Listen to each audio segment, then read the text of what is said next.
Hello, trading is closed on June the 7th, 2016. Yesterday evening, for the second time in a row, I said unless we gapped up strongly, we should have lower prices, and I had a lower MEJT target.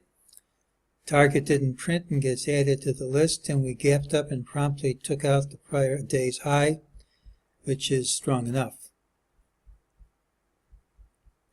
During the day, early on, MEJT said ultimately lower prices would print, and in spite of this rally, they did. It gave a buy signal here. Here's a W, which means if the move is immediate, which it wasn't, that it would be a weak buy signal. There was no specific target, and when there's no specific target, all you have to do is overcome the high of this bar here. We didn't, but we came close enough so that the target is now optional.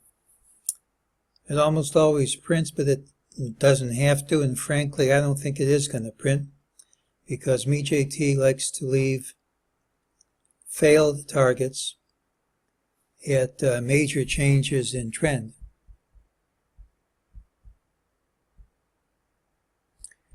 On the 65-minute chart, we have 9, 13, 9 sell signals from combo and sequential. We turned around pretty soon after the signal was delivered.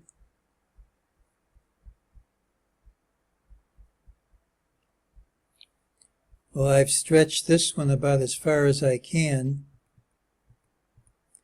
When you connect these two tops, we still haven't really broken through.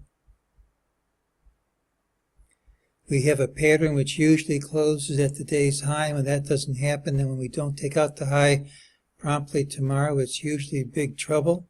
It's 2 days in a row when we gapped up, had a series of new highs and couldn't hold them. We couldn't even hold on to yesterday's high. Anything's possible. It's possible we could gap up strongly tomorrow. A lot of people are saying new highs are coming. There's nothing in the system that says it won't, but we have a number of failed targets here which occurred in the consolidation. They don't have to print now, but it's extremely unlikely that we rally and keep rallying without printing these numbers. And to prove how unlikely it is, I came up with the rules for the MEJT system from June to August of 2002. That's 14 years. If you ignore the failed targets from this year and just take the first 13 and a half years, just take standard targets, forget ultimate targets, forget optional targets. 13 and a half years, we have only 22 days with unfilled, I should say failed targets, and practically all of them occurred during periods of strong impulsive moves, which this isn't because of the overlap, or at major changes in trend. As far as failed targets occurring during a period of weak advances with a consolidation in pairs like this, a couple of them, in 13 and a half years, it just hasn't happened. Now, of course, that doesn't stop us from saying we could rally first and then reverse. Anything's possible. But to me, this is the way the market acts at the top. When it gaps up, hits new highs and can't hold them. One of these days, and I think very likely tomorrow, we're not going to break out of these highs. And if and when that happens, we should have a pretty good sized drop.